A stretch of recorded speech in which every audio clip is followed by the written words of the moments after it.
안녕하세요. 친절한 양약사입니다. 오늘은요, 아토피 환자분에 대한 이야기를 드리려고 하는데요. 사실 이분께서 많이 마음은 다급한 마음에 저희 약국에 방문을 하셨어요. 그런데 너무 심하신 거예요. 그래서 저도 너무 심하기도 하시고, 심지어 약도 많이 드시고 있는 상태에서도 유지가 안 되고 심하셔서 좀 오래 걸릴 수도 있겠다. 그리고 좀 개선도가 어느 정도 빨리 좋아질지 저도 조금 이제 우려의 말씀을 드리긴 했는데, 사실상 마음속으로는 좀 빨리 좋아질 수도 있겠다라는 생각을 하긴 했었어요.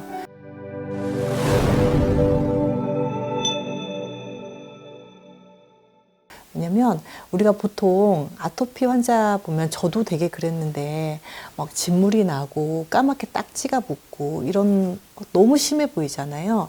그런데 어떤 분은 그냥 벌겋게 약간 1도 화상을 입은 것 정도의 붉은 기운이 있고, 뭐가 딱지가 붙거나 이러지 않으면 심하지 않다고 판단을 하시는데, 실제로 그렇게 지도 모양으로 넓게 퍼져 있는 그런 아토피가 오래 걸리고 힘들어요.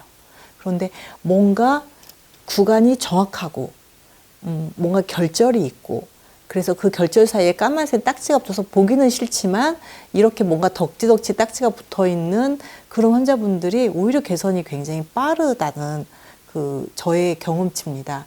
뭐 원인은 정확하게 저도 왜 그런지는 알 수는 없지만 어찌됐든 병원에서는 그런 환자들이 좀 개선이 좀 더 안 되는데, 제 영양소 관리로는 그렇게 딱지가 붙고 결절이 딱 정확하게 보이고 환부가 명확하게 보이는 환자분들이 개선도가 훨씬 더 빠르고 좋았습니다.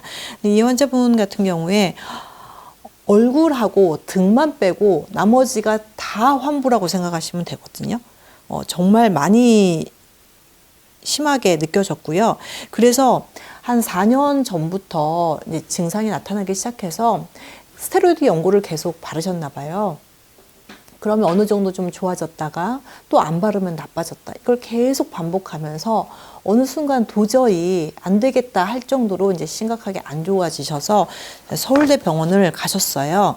서울대 병원 그 진단서, 또 진단 사본을 가주셔서 봤는데 굉장히 중증, 심각하다 이런 식으로 표기가 되어 있더라고요. 그래서 약을 지금 현재 뭘 드시고 계셨냐면, 사이클로스포린이라는 광범위 면역 억제제, 아토피 환자분들이 대학병원에 가면 처방을 해주는 약들이 대부분 사이클로스포린이라는 성분이에요.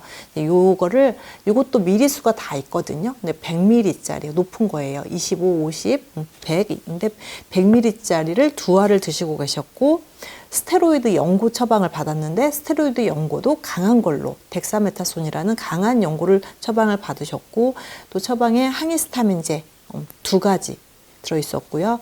유산균 이렇게 처방을 하신 상태에서 약을 드시고 있는 상황인데, 약을 그 전에는 가렵고 약간 좀 따갑기는 했지만 가려운 증상이 있었는데, 이상하게 면역 억제제를 먹기 시작하는 순간부터 이제 환부가 까매지면서 스치기만 해도 따가워서 통증을 느껴진다, 이런 말씀을 하셨거든요.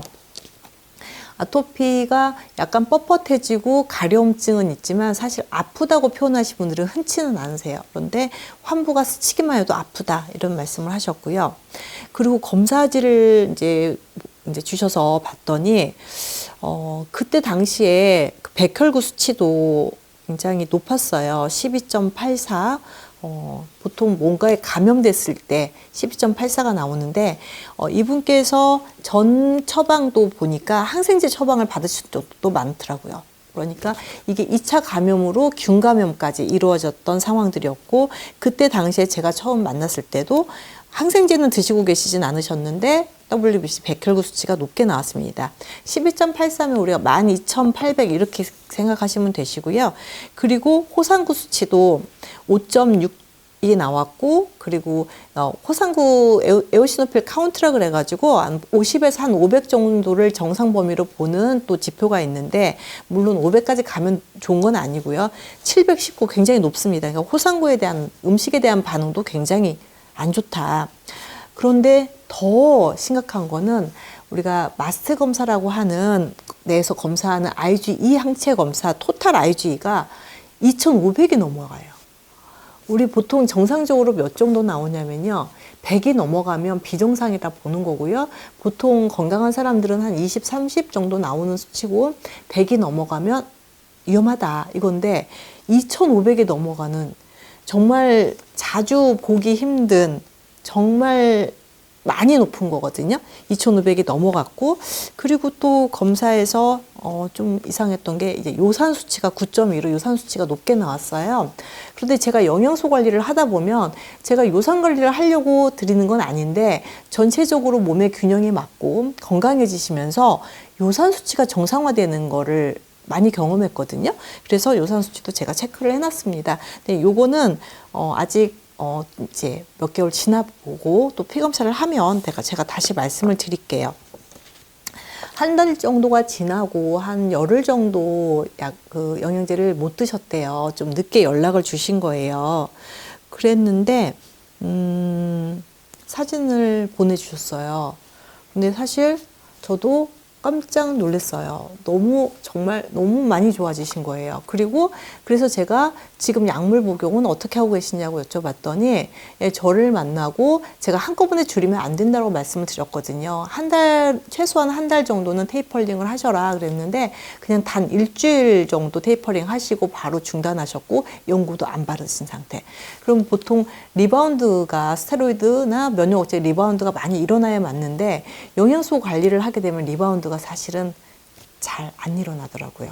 그래서 일주일 만에 약은 다 끊으신 상태고 한 달이 지나서 보내주셨어요. 손이 정말 심하셨는데 손이 정말 많이 좋아지셨고요. 지금 사실 사진상으로는 허벅지나 이런 쪽은 사진을 이제 보내주시지 않으셨고 그리고 이제 제가 여러분께 보여드리고 싶은 거는 이제 손이나 발이나 이렇게 국소 부위만 보여드리겠습니다. 그런데 손이나 발만 보셔도 굉장히 많이 좋아지셨다는 걸 알 수가 있어요. 그런데 이 환자분께서 저한테 그러시는 거예요. 아니, 손바닥이 많이 좋아지긴 했는데 손바닥에서 수포가 올라오는 건 여전히 올라온다.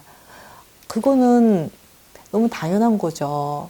아직 다 좋아진 게 아니거든요. 그래서 저는 최소한 1년은 관리하셔야 된다고 말씀을 드렸고 다리에서도 진물 나고 딱지 생기는 게 많이 좋아졌기 때문에 다 치료가 된 거 아니냐고 저한테 질문을 하셔서 아닙니다. 정상적인 피부 색깔까지 올라와야 되는 게 완의 상태로 저는 보는 거거든요. 그러니까 환부 상태가 진물 나고 딱지 지는 게 없어졌다 하더라도 피부가 많이 거뭇거뭇하게 남아있단 말이에요. 이 상태는 환자분 보시기에는 굉장히 만족스러우시겠지만 아직은 멀었다. 그런데 너무 짧은 기간에 정말 많이 개선돼서 약간 이런 형태의 아토피를 가지고 계신 분을 제가 생각이 났어요. 과거에 한번 제가 영상에서도 말씀드렸던 분이 계시는데 발 그리고 이 종아리 부분 뭐 온 전신이 굉장히 많이 심하셨었거든요. 그런데 이분이 이제 초기에는 발에서 발을 이렇게 걸을기도 너무 힘들 정도로 발이 많이 부어 있고 너무 벌게져 있고 종아리도 마찬가지고 근데 2달 후에 보니까 많이 가라앉았죠.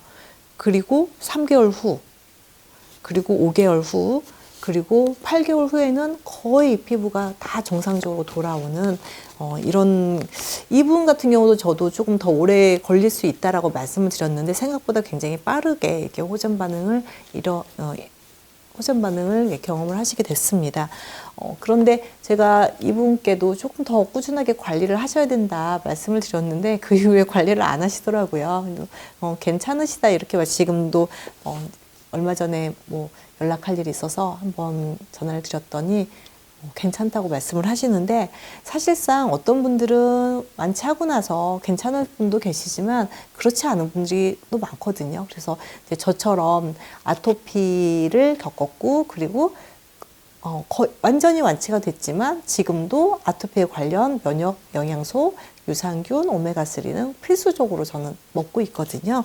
그렇게 해서 좀 꾸준하게 관리를 하셔야 되고, 음식 같은 경우도 완치가 된 상태에서도 어느 정도 기간은 유지를 해주셔야 되고, 정말 안정적으로 됐다라고 판단됐을 때 최소한 한 1, 2년 후에 이제 음식도 좀 편안하게 이렇게 드셨으면 좋겠어요. 왜냐면 재발됐을 때 너무 마음이 안 좋잖아요. 그래서 유지하시면 좋을 것 같고, 만약에 재발이 된다 하더라도 사실은 예전의 아토피처럼 그렇게 되는 건 아니고, 우리가 아토피 환자분들이 괴로운 이유는 도대체 치료할 방법을 못 찾기 때문에 그런 거거든요. 지금 현 상태도 물론 암울하지만 어떻게 해야 될지 모르는, 정말 이 갈짓자를 계속 다니는 이 상황이 너무 어렵기 때문에. 그런데 영양소 관리를 하셨던 분들은 이제 그 방법을 안다는 거예요. 알기 때문에 혹여 내가 스트레스나 음식 관리가 너무 잘못돼서 몇 년 후에 이게 다시 재발된다 하더라도 다시 시작하시면 전보다는 훨씬 빠르게 또 개선을 하실 수 있습니다. 이 두 분의 사례가 약간 비슷한 피부의 형태를 가지고 있고, 또 비슷하게 치료에 대한 그 개선도가 빠르게 진행되고 있다는 공통점을 또 발견을 하게 된 거예요. 이렇게 좀 비슷한 피부 상태를 가지고 계시는 분이라면 좀 희망을 가지시고 영양소 관리도 한번 도전해 보셨으면 하는 마음에서 오늘 영상 준비했습니다. 그리고 앞으로도 이 환자분 계속 꾸준하게 좀 관리하시기를 제가 권유를 드렸는데, 한 달 만에 많이 좋아지시니까 좀 마음이 벌써 급하시라고 이제 그만해도 되지 않냐고 말씀을 하시길래, 그건 절대로 아니다. 그만 중단하시면 다시 지금 올라오는 시기이기 때문에 꾸준하게 잘 섭취해 주시고 관리해 주셔라, 이렇게 말씀을 드리고 그렇게 하시겠다고 하셨어요. 다음번에 또 개선에 대한 그 팔로업을 여러분과 함께 공유하는 시간을 갖도록 하겠습니다. 경청해 주신 여러분 감사드립니다.